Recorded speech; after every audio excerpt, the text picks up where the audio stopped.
안녕하세요. 동네 작은 슈퍼 운영하고 있는 50대 여자입니다. 지인이 운영하던 이 낡은 슈퍼를 운영하기까지 참 많은 일들이 있었습니다. 저는 원래 어린이집 선생님이었습니다. 제가 사촌 형제들 중에서 제일 막내라 일찍부터 조카를 봐왔거든요. 그 작은 아기들이 누워서 꼬물꼬물 손가락만 빨다가 그 다음에 만나면 기어다니고 또 다음에 만나면 짧은 다리로 한 발, 두 발 걷고 또 어린이집을 가고 그런 과정들이 너무 귀엽고 신기했습니다. 그래서 자연스럽게 어린아이에 대한 흥미가 커지면서 어린이집 교사를 꿈꾼 것 같습니다. 선생님 일을 하다가 우연히 만난 남편은 참 바르고 씩씩한 사람이었습니다. 어린이집 방학을 맞아 내부에 필요한 곳 도배를 새로 하게 되었는데 그때 남편을 만났습니다. 남편은 도배 일을 하던 사람이었죠. 아이들이 쉬어야만 쉴 수 있는 선생님들은 방학을 맞이해서 여기저기 휴가를 떠나기에 바빴고 딱히 할 일도 없던 저는 쉬면 뭐하나 싶어 추가 수당 받으면서 어린이집에 나가 도배일을 봐주게 되었습니다. 사실 말이 봐주는 거지 그냥 문만 열어주고 닫아주는 일이었습니다. 처음 남편을 만났을 때는 솔직히 조금 놀랐었습니다. 당연히 나이가 지긋하신 분이 오실 줄 알았는데 제 또래의 젊은 남자일 줄은 몰랐거든요. 시커먼 피부에 꾹 닫은 입이 과묵해 조금 무서워 보이기까지 한 남편은 일할 땐 정말 꼼꼼하고 착실하게 할 일을 했습니다. 일주일 동안 일을 했는데 첫날 말고 나머지 날들은 다 약속 시간보다 먼저 와서 문 앞에서 기다리고 있더라고요. 도배일만 부탁했는데 아이들 생활하는 교실 전구가 희미하다며 손 좀 봐주겠다고 손수 전구까지 사와서 갈아주기도 했습니다. 나흘째 되니 저도 모르게 자꾸 그 사람을 보고 있게 되더라고요. 밀린 책들이나 읽자 싶어 한가득 챙겨간 책들은 한 권도 채 못 읽고 그 남자를 보고 있거나 물을 떠다 준다던가 요깃거리를 채워주며 시간을 보냈습니다. 어느 순간부터는 도배가 빨리 안 끝났으면 좋겠다 생각까지 하게 되더라고요. 하지만 도배는 문제없이 착착 진행되었고 어느새 약속한 마지막 날이 되었습니다. 새로운 벽지와 장판으로 바뀐 교실을 보며 어떻게 이걸 혼자 했을까? 신기하면서도 아쉽기도 하더라고요. 일주일 동안 함께했던 도구 같은 것들을 차에 실은 남자가 제게 왔습니다. 고생하셨습니다. 진짜 예쁘네요. 감사합니다. 고생하셨어요. 제가 뭘요? 아, 나머지 정산은 내일 원장님께서 확인하시고 가게에 들리시겠대요. 네, 감사합니다. 네, 진짜 수고 많으셨어요. 이걸 어떻게 일주일 만에 혼자 다 하셨어요? 원래 일주일도 안 걸려요. 아, 그런가요? 네, 빨리 하면 5일이면 끝나요. 그런데 이번에는 빨리 하기 싫더라고요. 이게 무슨 말인가 싶어서 그 남자를 빤히 쳐다봤습니다. 피부가 까만데도 볼이 빨갛게 올라오는 게 눈에 훤히 보이더라고요. 아, 이 남자 지금 나한테 고백하려는구나 싶어서 제 볼도 뜨겁게 달아오르는데 남자가 제가 상상만 하던 말을 했습니다. 밥 한번 먹어요. 예쁜 옷 입고 좋은 곳에서. 그렇게 남편과의 인연이 시작된 것입니다. 저는 아이들에게 끊임없이 말을 해야 하는 직업이라 그런지 말이 참 많아요. 그와 달리 남편은 말수가 엄청 적고요. 저는 놀러 다니기 좋아하는 활발한 성격인데 남편은 친구들이랑 여행 한번 가본 적 없는 사람이었습니다. 저와 다른 매력을 가진 남편이 참 좋더라고요. 무엇보다도 항상 제 귀갓길을 책임져주고 저를 보호해주는 모습이 듬직하게 느껴졌습니다. 그래서 저는 그와 가족이 되어야겠다고 결심을 했고요. 주변 사람들의 축복하에 저희는 결혼을 했습니다.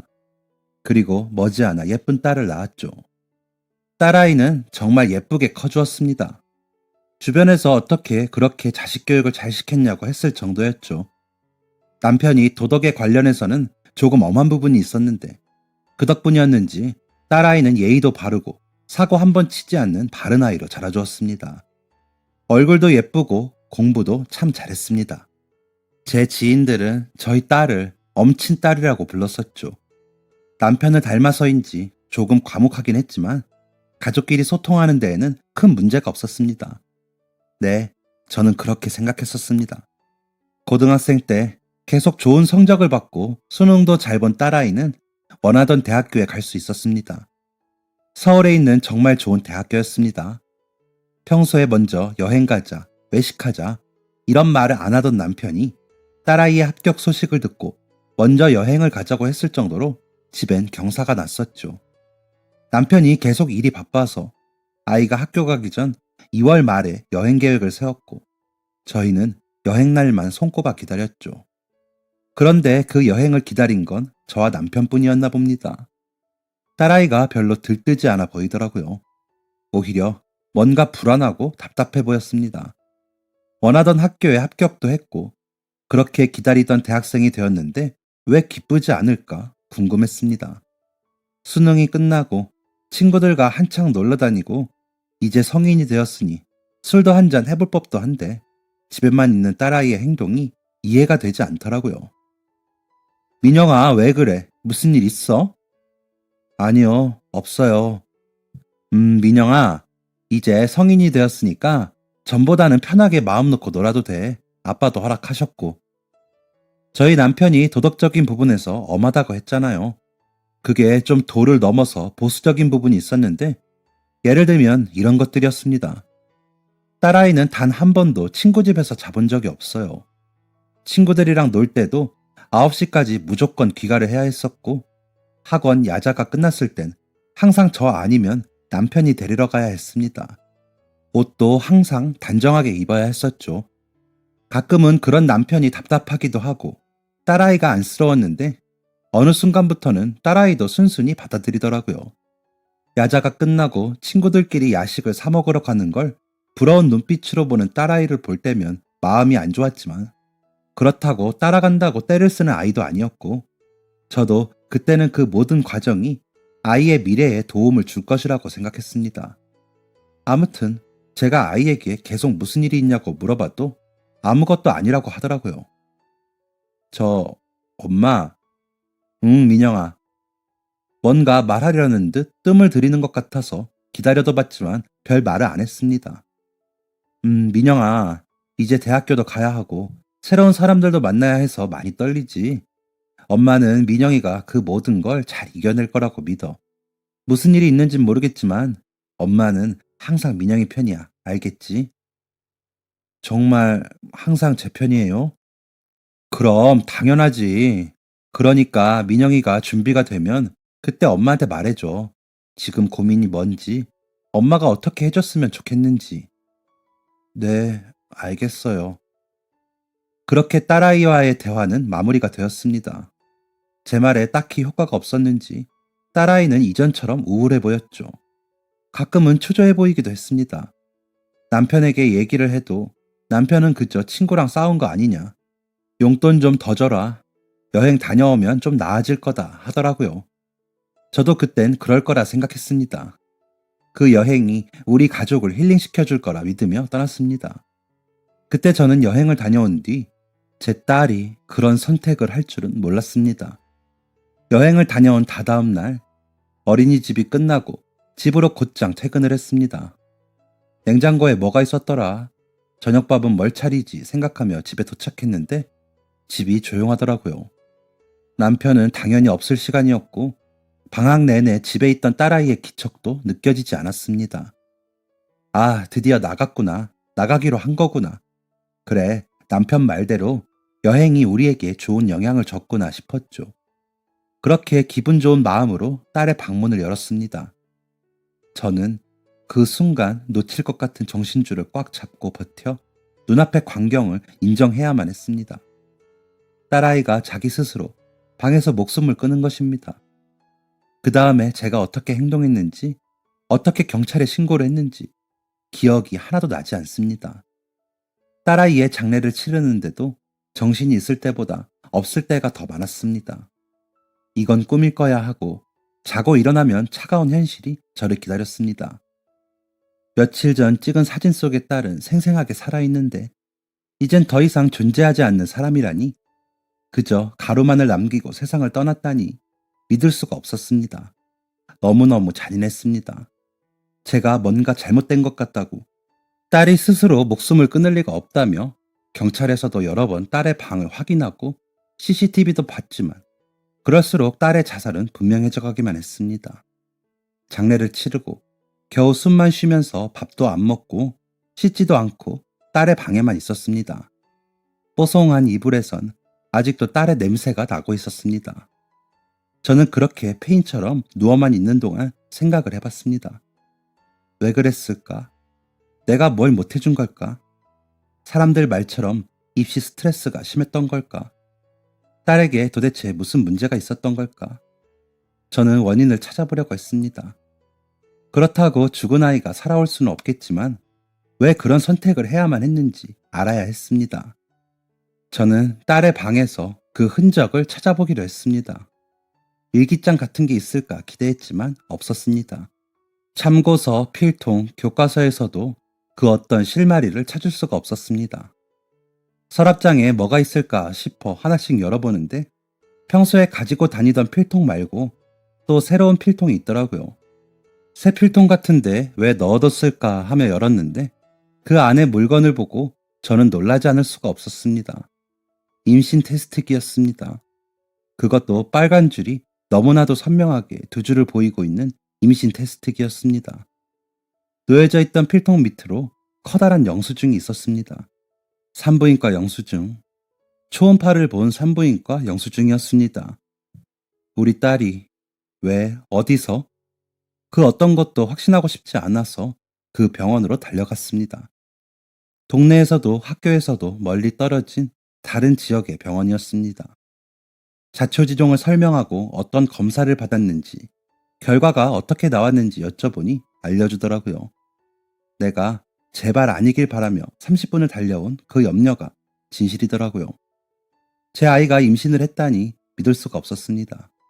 대체 언제, 어디서, 누구와 무슨 일이 있었던 걸까 혼란스러웠습니다. 그 남자는 이 사실을 아는지, 남자친구였던 건지, 혹시 아이를 지우라고 해서 딸이 목숨을 끊은 건 아닌지 생각이 많아지던 그때였습니다. 문득 여행 갔을 때 딸이 했던 말이 생각이 나더라고요. 펜션에서 남편이 바베큐를 준비하는 동안 딸과 저는 추워서 거실에서 TV를 보고 있었습니다. 둘이 앉아서 TV를 본 게 얼마만인지 그저 좋기만 했습니다. 딸이 채널을 돌리더니 무슨 다큐 프로그램을 틀더라고요. 어떤 부부의 이야기였는데 TV 속 부부가 상당히 앳돼 보였습니다. 대충 보니 어린 나이에 혼전 임신으로 아이를 낳고 사는 부부인 것 같았습니다. 아이고 고생하네 어린데. 엄마, 응? 내가 만약에 저러면 어떡할 거예요? 뭘 저래? 저렇게 임신해서 오면 어떡할 거예요? 뭐? 아유, 무슨 그런 말을 하니? 끔찍한 소리 하지도 마. 그렇잖아요. 딸 가진 부모 중 어떤 부모가 딸이 20살 때 임신해서 오면 좋다고 할까요? 앞길이 창창한 곱게 키운 내 딸이 자기를 돌보기에도 완전하지 않은데 고생스러운 육아의 길로 뛰어드는 게 반가운 부모는 어디에도 없을 겁니다. 차라리 결혼을 안 하면 안 했지. 그 어린 나이에 고생하며 사는 꼴을 절대 볼 수는 없는 겁니다.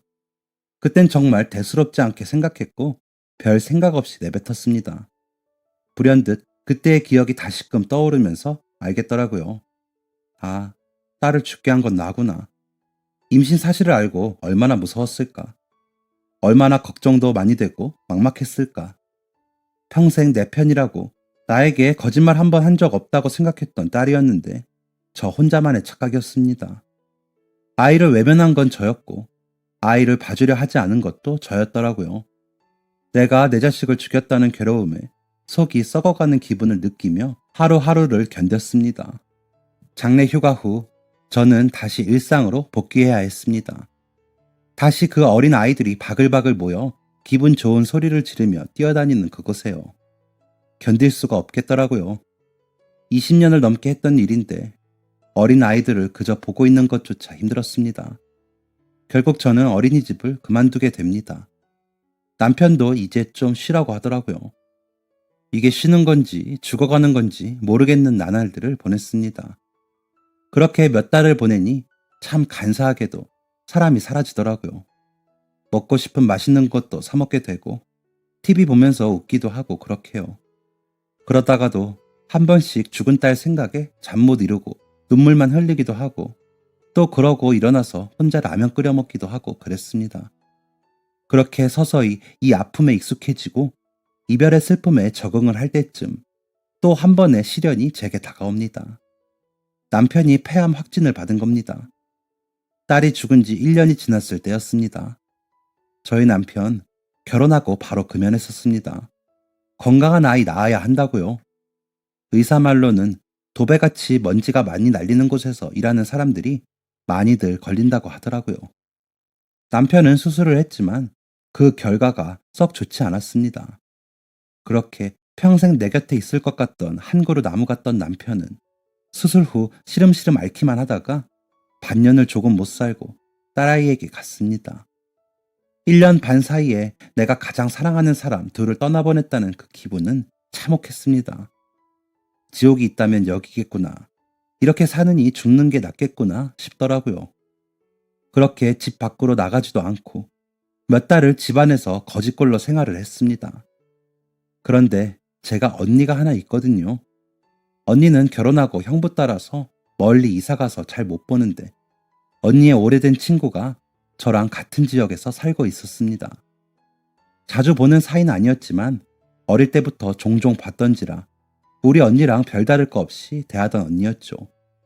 그 언니가 저를 찾아왔습니다. 너 언제까지 이럴 거야? 벌써 네 남편이 죽은 지 반년이 지났어. 그래서 뭐 죽었으면 끝난 거지. 반년이 지나면 돌아와.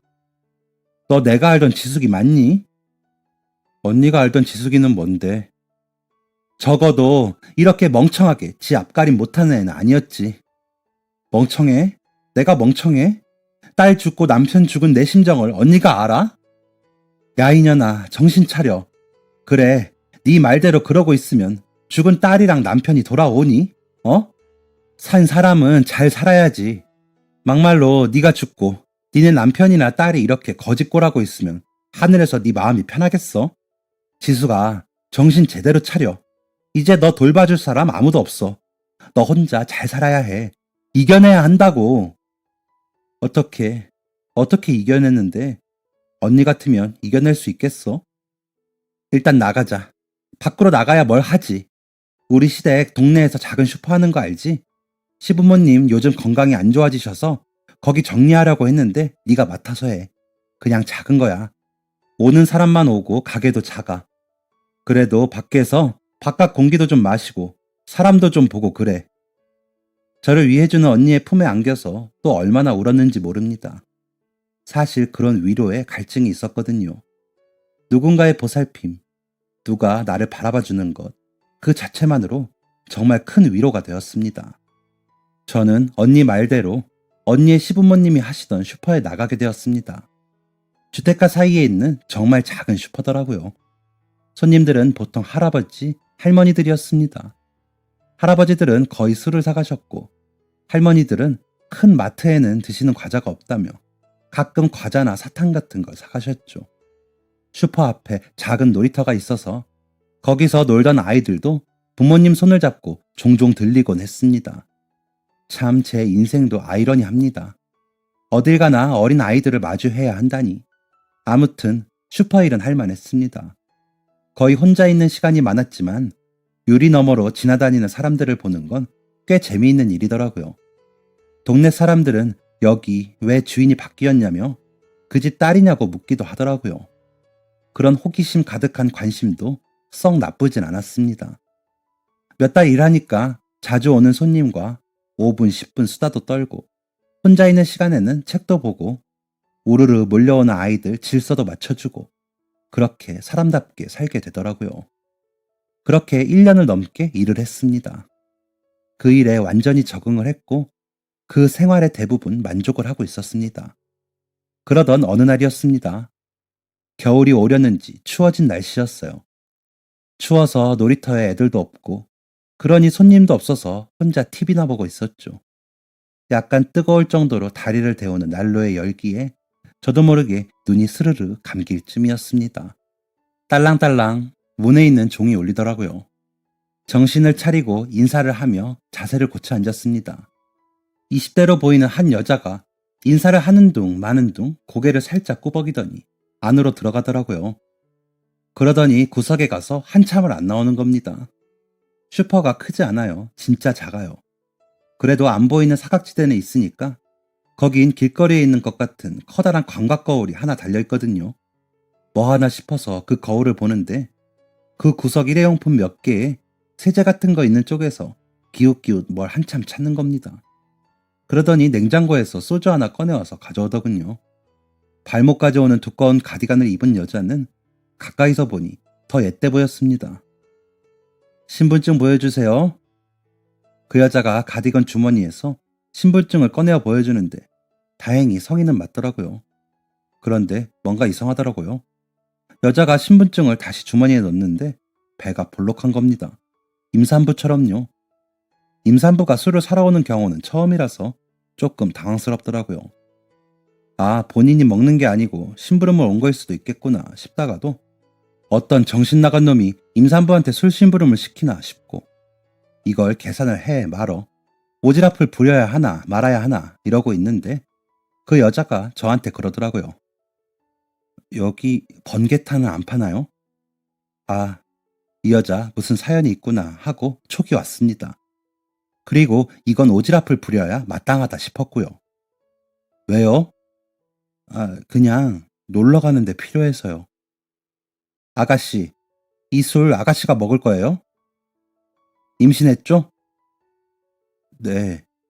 아가씨, 잠깐 나랑 얘기 좀 할래요? 저는 자리에서 일어나서 그 여자를 제가 있던 자리에 앉혔습니다. 저는 그 옆에 작은 의자를 펼쳐서 앉아서 여자를 쳐다봤습니다. 여자는 제 시선을 피하며 아무 말 안 하더니 갑자기 울더라고요. 저는 얼른 휴지를 뽑아서 건네줬습니다. 그리고 물 하나 까서 줬습니다. 어린 나이에 참 사연이 많아 보이는 얼굴을 한 그녀는 얘기를 들어줄 누군가가 필요한 것 같았습니다. 예쁜 얼굴에 한참 눈물이 흐르는 걸 그저 보기만 했습니다. 눈물을 닦고 심호흡을 하던 여자는 준비가 되었다는 듯 자기의 얘기를 저에게 들려주었습니다. 여자의 나이는 22살, 전문대 졸업하고 회사 생활을 하고 있다고 했습니다. 어릴 때 부모님이 이혼하시고 다른 사람들이랑 재혼하면서 자신은 버려지다시피 친할머니와 살게 되었답니다. 가정 형편도 좋지 않아서 할머니랑 둘이 정말 어렵게 살았다네요. 대학교도 안 가려다가 할머니께서 전문대라도 가는 게 좋지 않겠냐 하시길래 아무 과나 지원해서 갔다가 졸업하고 운 좋게 바로 취업에 성공했답니다. 그런데 회사도 회사 나름이지. 고등학교 갓 졸업한 애들도 있는 그런 곳이었대요. 그런데 문제는 지금부터였습니다.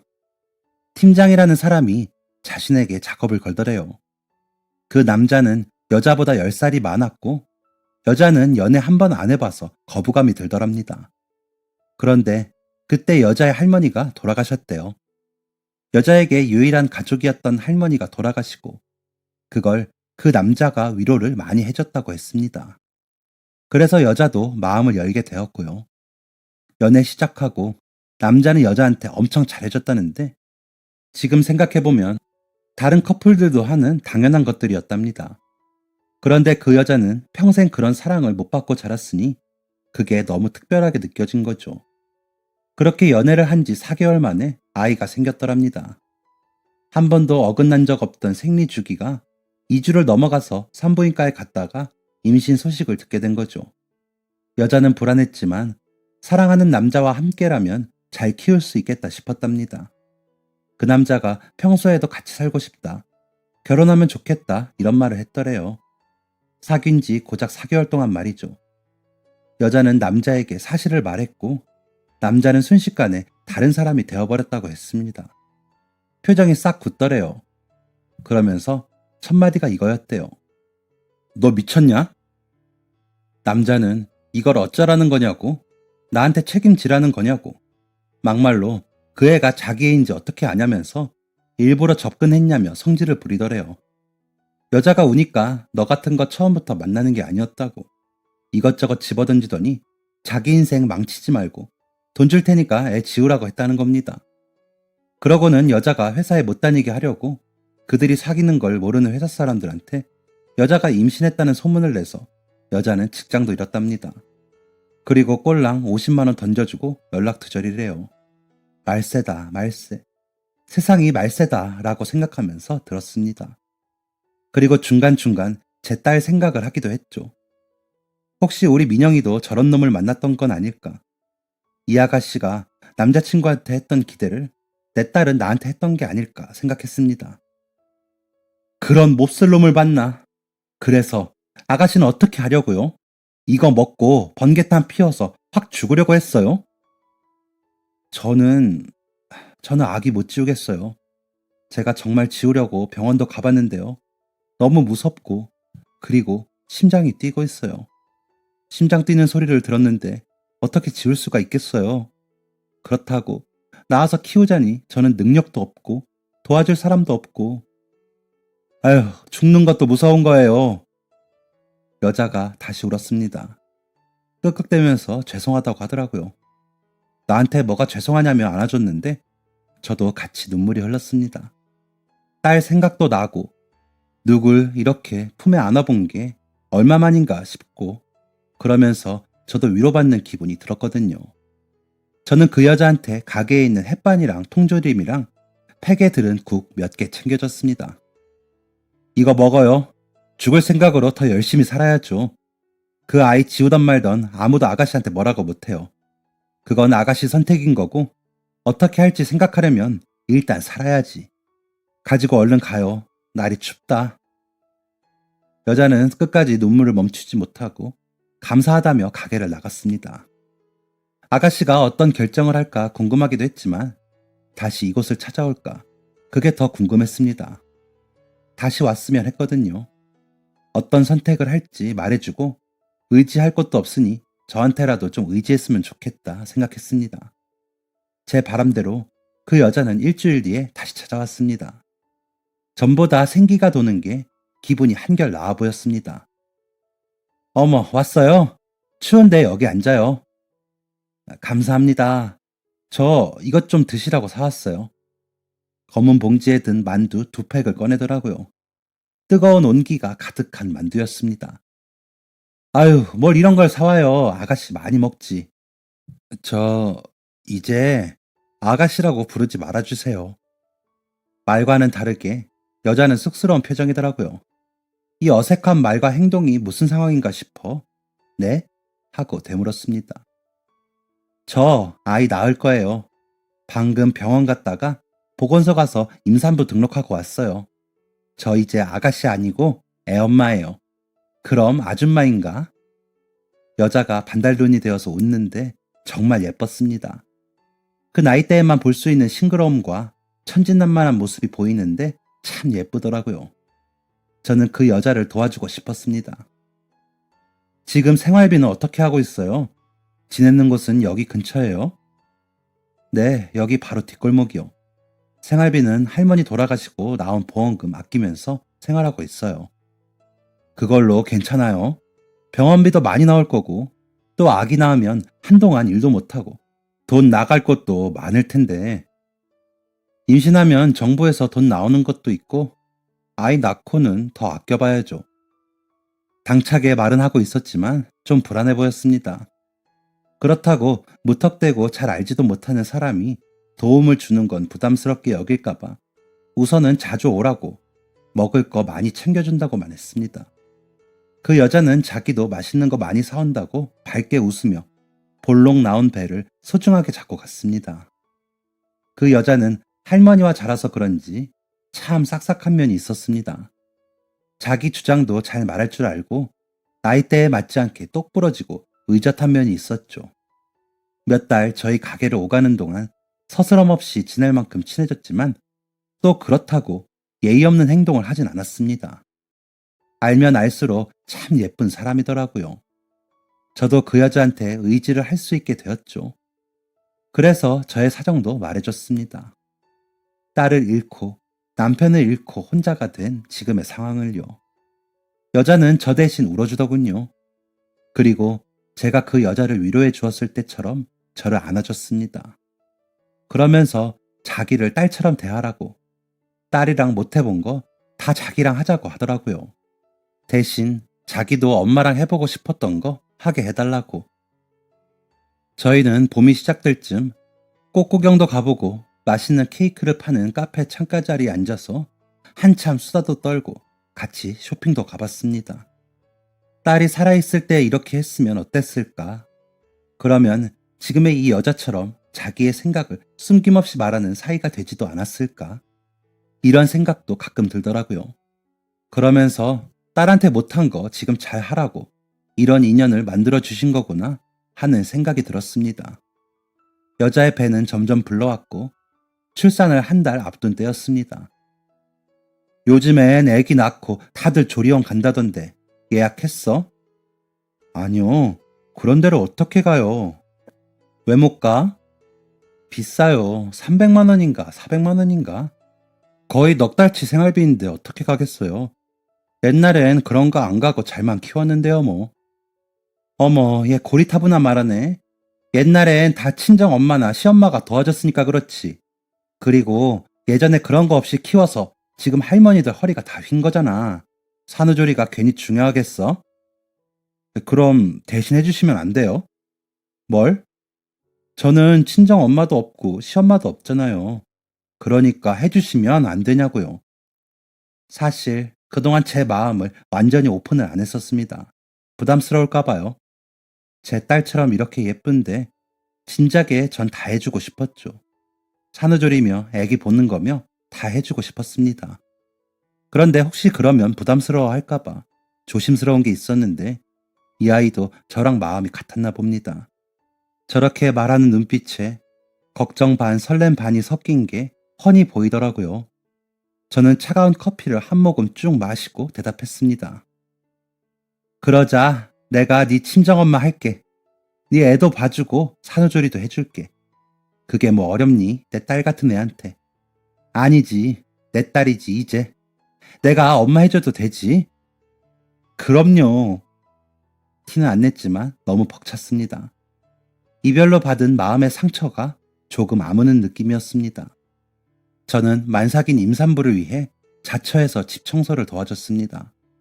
할머니와 둘이 어렵게 살았다고 해서 치울 게 많겠구나 걱정했는데 생각과 다르게 정말 깔끔하더라고요. 돌아가신 할머니의 짐들이 깔끔하게 유지되어 있었고 냉장고며 수납장들도 아주 정돈이 잘 되어 있었습니다. 몸이 힘들어서 집안일도 안 할 법한데 참 대견하더라고요. 그 아이가 그러더라고요. 할머니 짐을 빼야 할 것 같다고요. 정말 혼자 남겨진 것 같을까봐 이제껏 할머니 짐이며 가구들을 다 그대로 냅뒀대요. 그런데 이제는 더 이상 혼자가 아니니까 정리해도 될 것 같다며 도와달라고 했습니다. 그렇게 할머니의 짐을 빼고 가구들도 다 치우고 그 방을 제가 생활을 할 수 있게 정리를 해두었습니다. 산후조리를 하려면 적어도 한 달은 있어야 할 테니까요. 그리고 그 다음 달 예정일을 일주일 앞두고 양수가 터져 아이를 출산했습니다. 울먹이는 그 소리에 깜짝 놀라서 달려가 같이 택시에서 벌벌 떨면서 병원에 갔던 기억이 나네요. 가족 분만실에서 진통하는 걸 다 지켜보고 아이 낳는 그 순간까지 함께 했습니다. 아기와 산모 모두 건강한 출산이었죠. 어린이집 교사 생활을 20년 넘게 했는데 그게 어디 가겠나 싶었는데 제 오만이었습니다. 신생아를 보는 게 그렇게 힘들었나? 나는 딸을 어떻게 키웠지? 기억이 하나도 안 나더라고요. 왜 우는지, 목욕은 또 왜 이렇게 떨리는지, 변이 원래 이랬나 싶고 그렇게 난감하고 당황스러운 일들의 연속인 육아를 함께하며 아기가 100일이 될 때까지 그 집에서 살다시피 했습니다. 요즘 유행하는 거라며 100일상 대여를 해서 아기자기하게 꾸미더니 아기한테 새하얀 드레스도 입히더라고요. 그렇게 셋이 사진도 남겼습니다. 핸드폰 속에 담긴 세 사람의 사진을 보며 중얼거리는 게 들리더라고요. 진짜 가족 같다. 진짜 가족이지. 네? 이게 가족이 아니면 뭐니?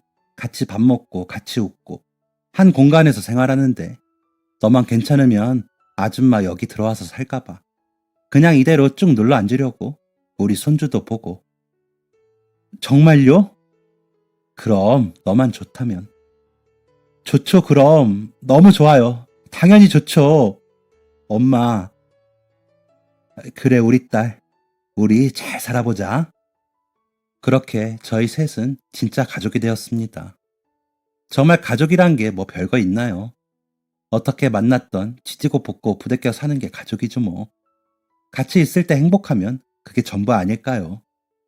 그렇게 2년이 된 지도 벌써 3년이 흘렀습니다.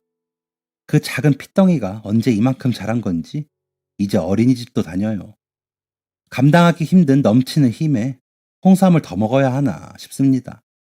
저는 여전히 작은 슈퍼를 지키고 있고요. 저희 딸은 새로운 일을 시작했습니다. 바로 어린이집 교사입니다. 아이가 너무 예쁘다면서 이런 애들 만나볼 수 있다면 좋을 것 같다고 하더라고요. 그렇게 조금씩 공부하더니 작년에 자격증 따고 취업까지 잘했습니다.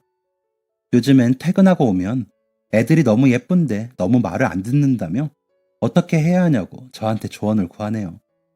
저희는 여전히 이별에 대한 상처가 있습니다. 그게 완전히 낫기까지는 시간이 더 필요할 테지만 완전히 낫지 않아도 괜찮습니다. 그보다 더한 행복이 지금 저희한테 있거든요. 내 가족을 집에서 기다리는 일, 가족과 함께 둘러앉아 아침을 맞이하는 일, 가족과 새로운 추억을 쌓는 일, 이보다 더 소중한 게 있을까요? 저는 이게 전부인 것 같습니다. 이 소중한 삶을 죽을 때까지 잘 살아보려고 합니다. 길었던 제 인생 이야기 들어주셔서 감사합니다.